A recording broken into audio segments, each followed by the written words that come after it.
Swagatam to Andhra Pradesh, the coastal jewel of India. A state steeped in history. From the Gandi Kota Fort to the majestic Kondapalli Fort. A region known as the Rice Bowl of India. A holy land with rivers Krishna and Godavari flowing through it. Every part of this land tells a story of culture and devotion. And of a modern, developed, vibrant India.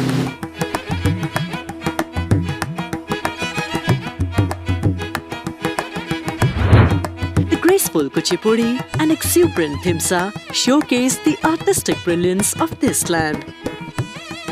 The Ikkat and Kalamkari speak of the talent of artisans and their skilled hands.